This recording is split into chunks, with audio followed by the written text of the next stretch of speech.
folks. Day 2, getting going here, live in Taipei.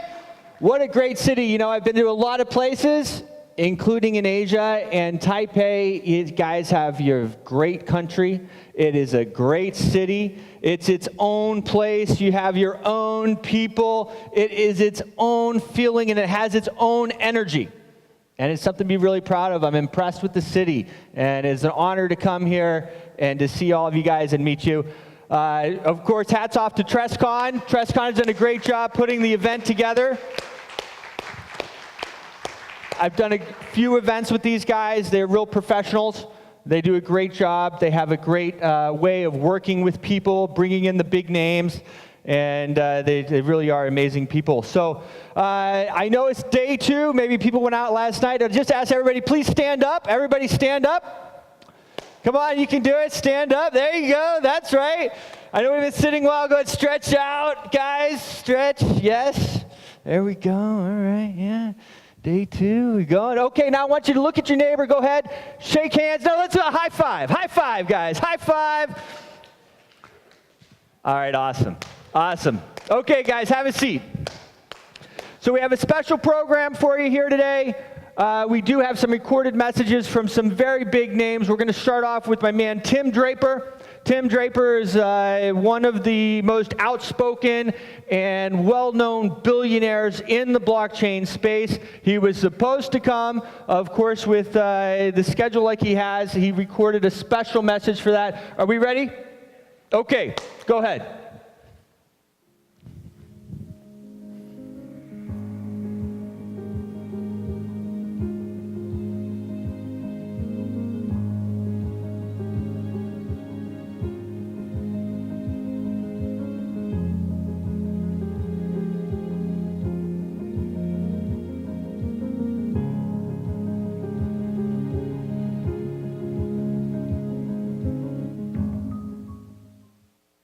Taipei.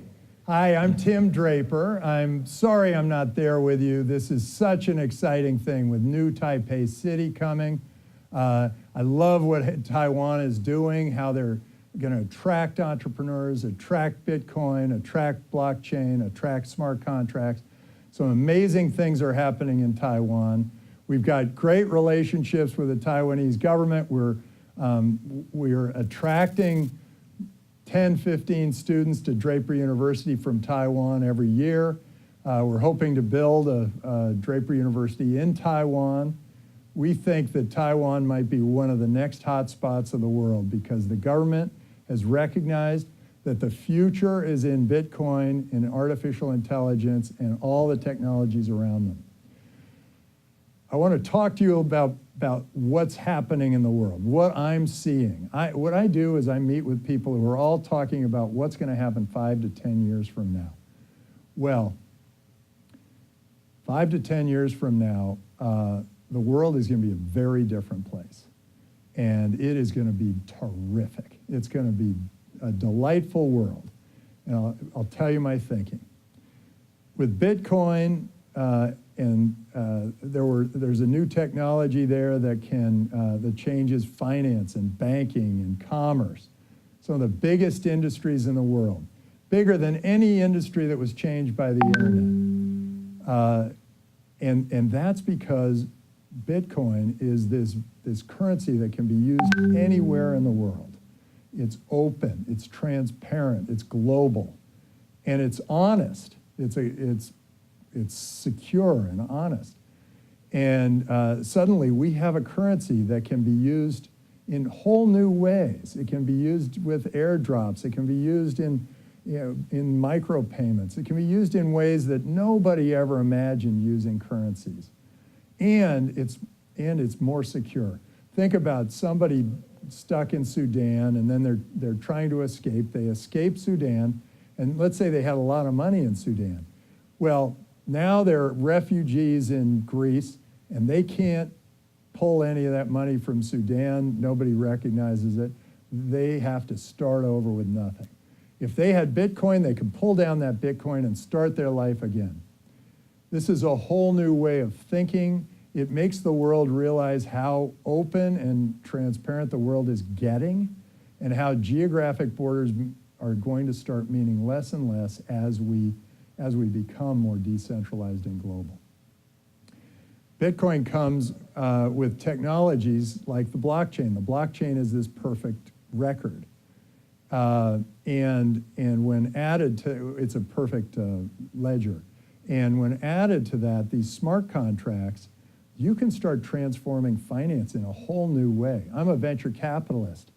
I could potentially, down the road, if all the laws start going this way, I could take down investment in Bitcoin. I could deploy the money in 20 new startups in Bitcoin. They could pay their employees and suppliers in Bitcoin. And all of that could be done without a single accounting fee. Accountants will have to think of new ways to add value to these companies. And that will be a whole transformation in accounting. The other thing is the legal. There won't be much legal because we will build in smart contracts between me as a general partner and my limited partners, and how the waterfall of money will work between us, and then between us and the entrepreneur, and how we are treated in the case of a merger or an IPO or whatever. And so all of that can be done without any lawyers. It can all be built into software, and that could be the new way of operating. That could really change finance.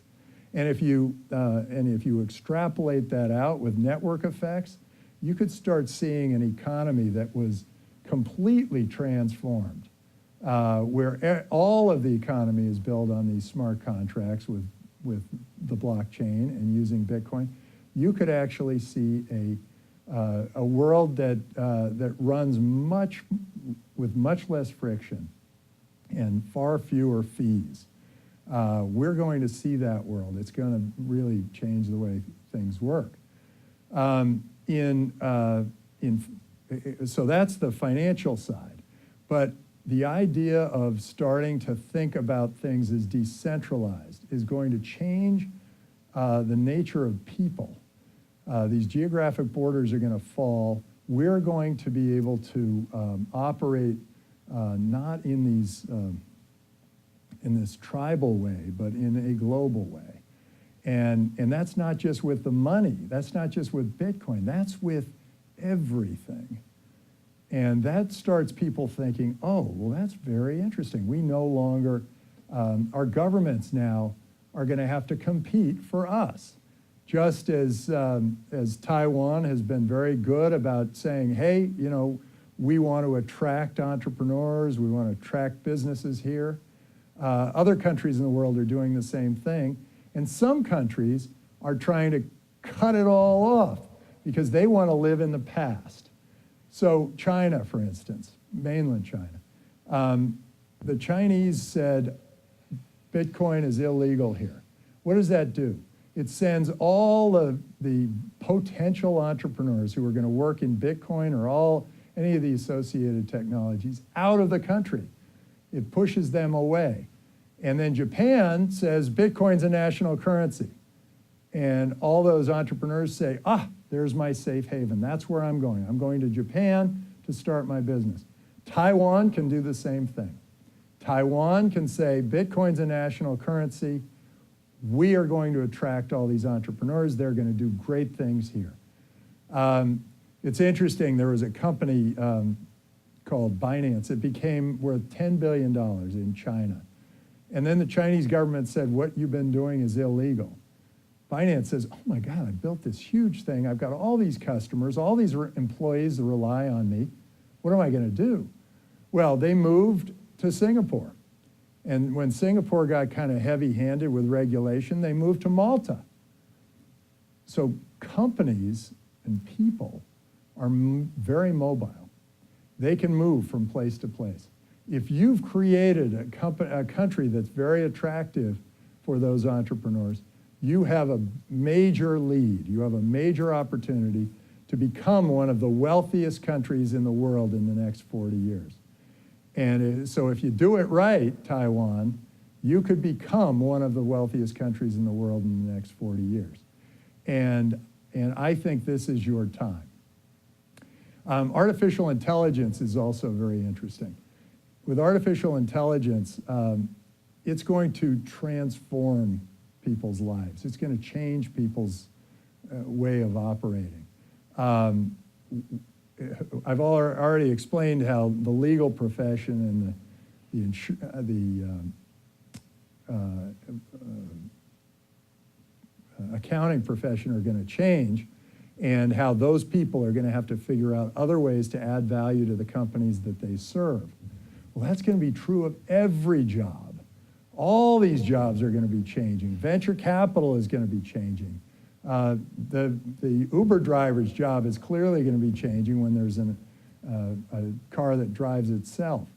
A lot of changes are going to be happening, and I'd say all of our jobs, from government jobs to local jobs to very high-paying jobs to very low-paying jobs, they're all going to be transformed. And what's great about that is that artificial intelligence is going to do all the hard stuff that is boring, all the mundane things. And so you can then extrapolate, become more of an advanced thinker in what your job could become. I think this is one of the most exciting times in the history of the world. I think you and I are all beneficiaries of it. When there's this kind of a sea change, we're all going to, we in the venture capital business and you as entrepreneurs and revolutionaries are going to completely benefit. This world's going to change, we're going to change it, and go get them.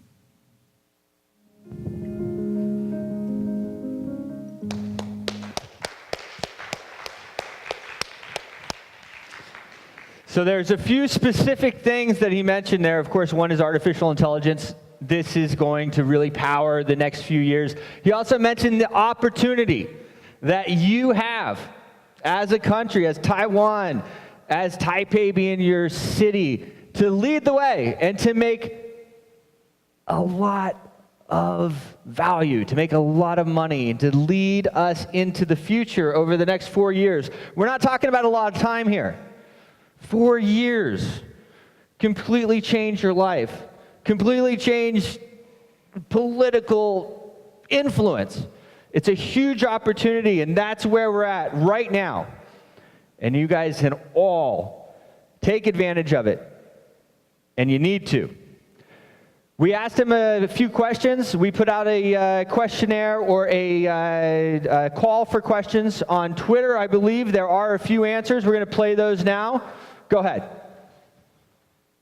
It was a great honor to address you at the World Blockchain Summit, and I understand you have some questions. So Milky Lloyd, you asked about proof of work versus proof of stake. Here's the way I look at it. I think both are going to be very viable. I think they're going to be really interesting applications for proof of stake.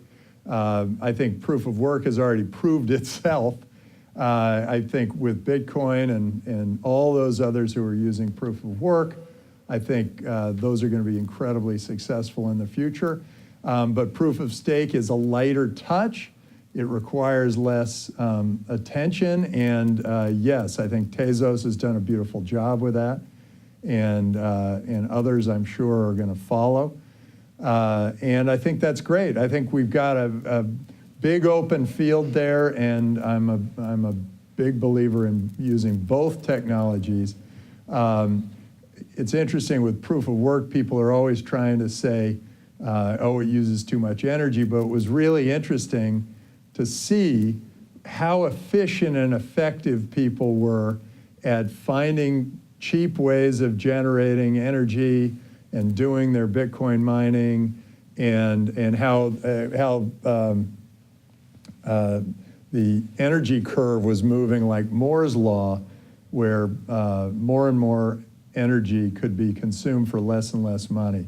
So, so I'm a believer that both will continue to thrive, and you might see proof of stake operate as a platform on top of proof of work. That may be a way that things happen where you maybe, I'm not sure how some groups will be doing it, but the equivalent of having OpenNode and Lightning Network on top of Bitcoin, you might see that kind of thing where one's proof of work and one's proof of stake. I think a lot of interesting things can happen out there, and you might be doing one of them. So Henry, you're talking about Bitcoin or Grin and whether they have to worry about regulations because they're truly decentralized and they're open and transparent and frictionless.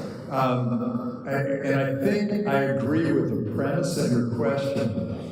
The idea that one country would try to regulate one of those currencies down would automatically make for another country to succeed by creating a light touch government. And you're seeing that happen where China cramps down on Bitcoin and Japan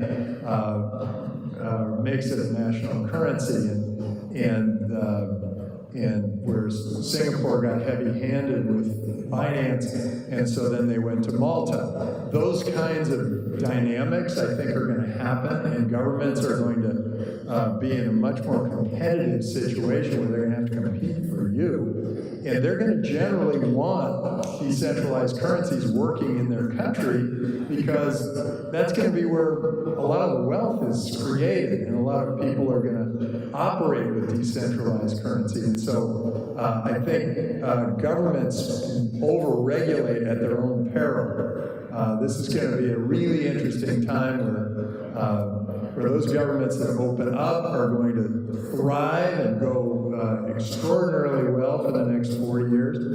And those who are too controlling are going to stagnate for the next 4 years. It's as though it's very similar to those countries that tried to cut off the internet at certain times. They did not thrive over those 4 years. And the U.S. was very open to internet technology, and the U.S. was a huge beneficiary of the internet. So Abdullah Al-Sabah asked, does Draper Associates like investing more in centralized opportunities like EOS, or do they like investing in decentralized opportunities like all those technologies that work around Bitcoin? I'm looking at all sorts of opportunities. There are very interesting things happening in both centralized and decentralized worlds. I personally like decentralized better because I think that's the long-term future. I think long-term people are going to say, I want a token that is open and transparent and doesn't have one centralized group trying to tell everybody how much should be printed or what's going to happen. You could have a centralized token that had a frozen number of tokens and that the world didn't change, or you could have a liquid democracy token, the way Tezos does, a liquid democracy token where it's the community that decides whether you print more tokens or how the tokens are treated, and how they're mined. All of that can be done through in effect, a liquid democracy around proof of stake. So we're looking for all sorts of different opportunities, and so the only way you can really find out is to test me. So send me your business plan, Tim, at draper.vc, and we'll take a look. Tim Draper! It is really great that we all have access to people like this. Tim Draper, really one of the leaders in the venture capital and blockchain space, really an amazing person. So that is absolutely fantastic. Speaking of amazing people, I recently was able, we have our Washington Elite Roadshow. Of course, you've seen us out here. We're doing the interviews. One of the great things that has come out of me being in the blockchain space and having a blockchain that's 5 years old and having a big mouth, okay, is that I can reach a lot of people. And so one of the ways I do that is, of course, hosting events like this. I was the host of the Coinsbank blockchain cruise, Mediterranean, that happened last September. I was the host on the first day. I gave a keynote on the second day. And of course, I get to meet all of you guys, really one-on-one. And I was able to interview John McAfee on the Coinsbank cruise. It was one of my favorite interviews of all time. We sat there in the Bahamas, and you'll see him in a second, and he said something about this and that, and I said, yeah, but mine was the best interview. And he says, you're right, 41 interviews, yours was the best. So we hit it off. We're a bit of a kindred spirit, and he's in exile right now, self-proclaimed exile in the U.S. He has some issues with his taxes, I believe. And so he went ahead and went over to the Bahamas. And the Bahamas, the Caribbean, has been a place of pirates and different types of people where they wanted to get away for a long, long time. And that's why there's treasure buried over there, and there's shipwrecks everywhere, and a lot of different people. So he has created an asylum for himself on a small island in the Bahamas. I was able to track him down and caught up with him. I did an in-depth interview for 2 days. A lot of that will be coming up. I brought my brother David Porter with me, who's also a partner in Global Boost, and it was really interesting. He wanted to be here. You might have seen him on the website a couple of weeks ago. He was planning on being here, but given the current situation, he did not come. But he did record a short blip just for you guys. Go ahead and roll that. John McAfee. I was scheduled to be speaking at the World Blockchain Conference, and I'm not here. And here's why. I am being politically coerced by the U.S. government to live in the Bahamas until I can resolve my legal difficulties. I'm being charged with unspecified crimes of a tax-related nature, politically motivated. I'm running for president of the United States for the second time in the Libertarian Party. It's the third party in the U.S., the third largest. And I expect fully to be nominated at this time and continue on to the election. I likely will not win this, but my party will grow in size as a result. My apologies for not being able to be there. However, I cannot travel. I am in the Bahamas. I have state protection at the current time. I have a legal team working to ensure that I cannot be extradited back to the United States.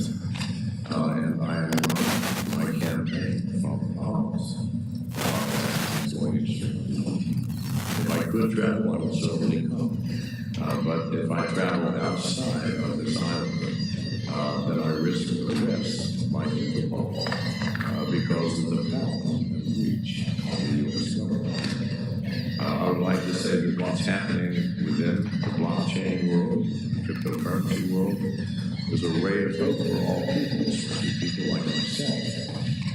Because once we have the power of our own currency, and that currency is both private and anonymous, we have distributed exchanges that cannot be shown, then we as a people will have power of our own beyond any imagination. And this is why I was coming to the blockchain conference, so that I could talk about this and about the reality of the blockchain as a means of freeing ourselves from overbearing governments, from financial institutions, from banks. So again, my apologies. I wish I could be there. I offer one of my clones, which is online my campaign. People who wear a mask that looks like me, with electronics that's connected to me here in my headquarters in the Bahamas. And I can talk through that person at events. I can do keynotes, public speaking, even private talking. I can see the person in front of the crowd, shake hands, and nod, go ahead. I know it might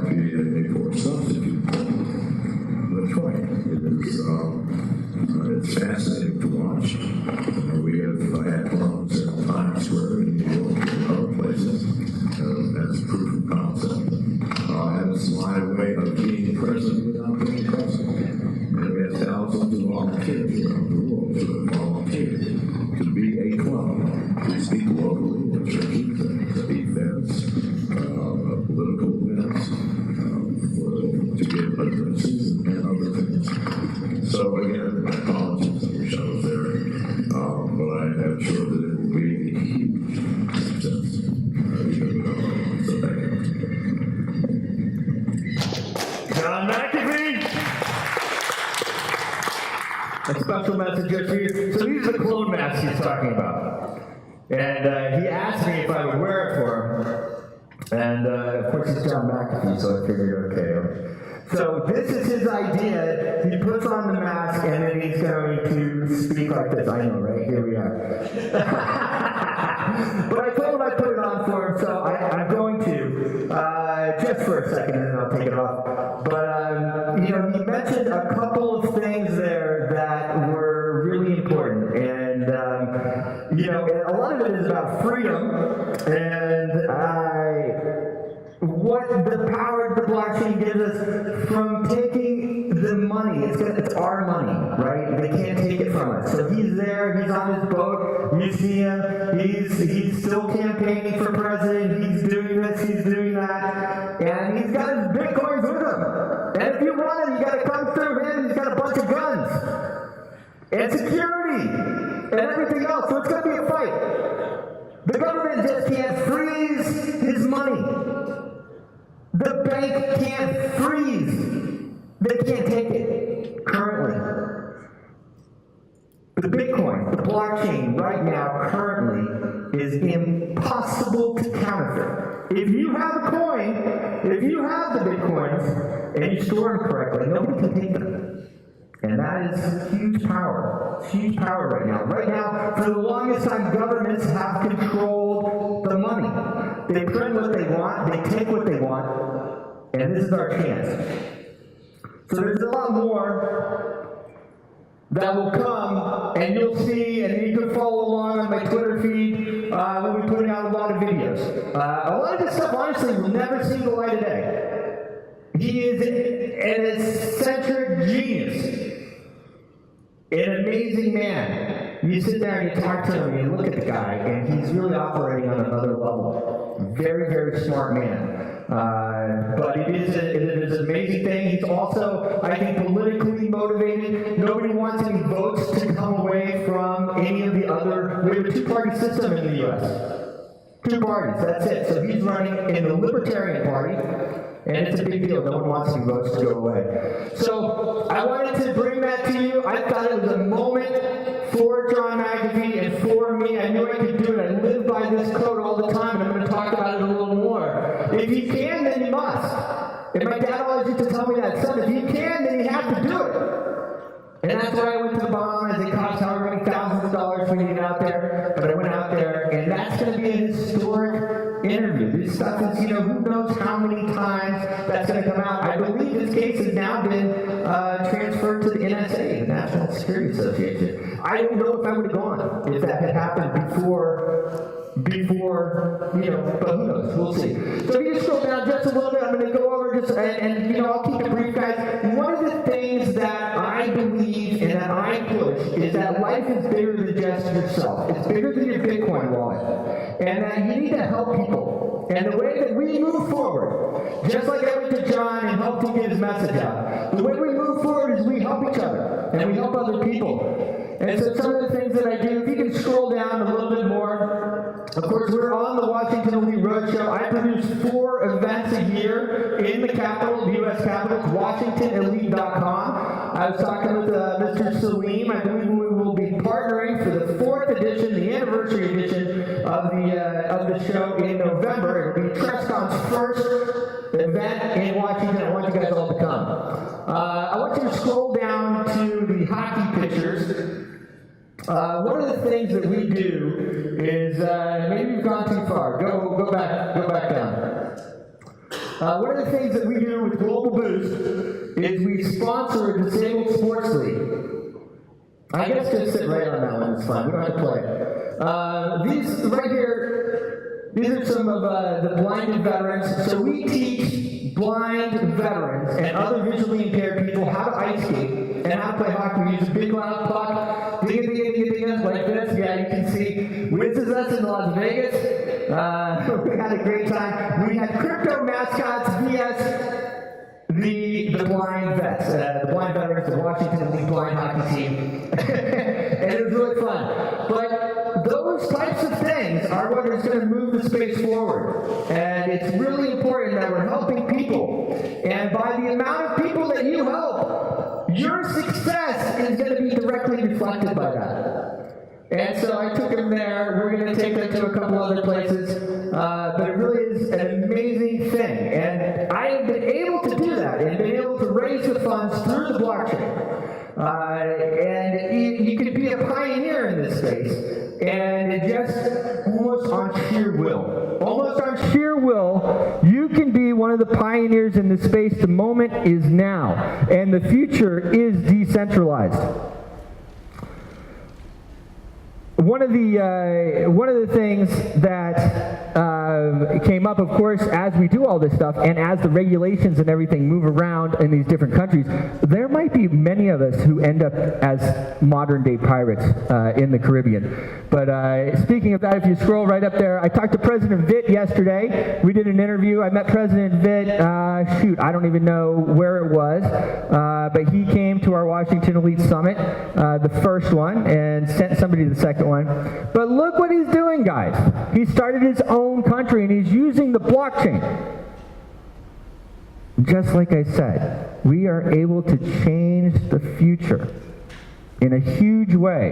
And Lieberland is one of the examples of that happening. So hopefully I'll join him this August, along with my family there, and it will be an absolutely amazing thing. I'm a big supporter of Lieberland. It's going to be totally awesome. Can you just scroll down just a little bit here? Of course, this is my Twitter feed. It's Networks with an S, Networks Manager. I'll try to follow everybody back. One of the things that we do, I just put up my thing there. That's, you can just put up my face on that thing. I'm done with it. But it's WashingtonElite.com. Again, I want everybody to come. It will be totally awesome. And I would love to welcome you. I don't know if anybody needs visas, but if you do, just let me know. I have a lot of connections there. The blockchain space has changed my life. I want it to change your life. I want to help you change your life with it. Let's move the space forward. If anybody would like to speak afterwards and do an interview, I'll be doing those again. And that's it, guys. That's all I have. Thank you very much.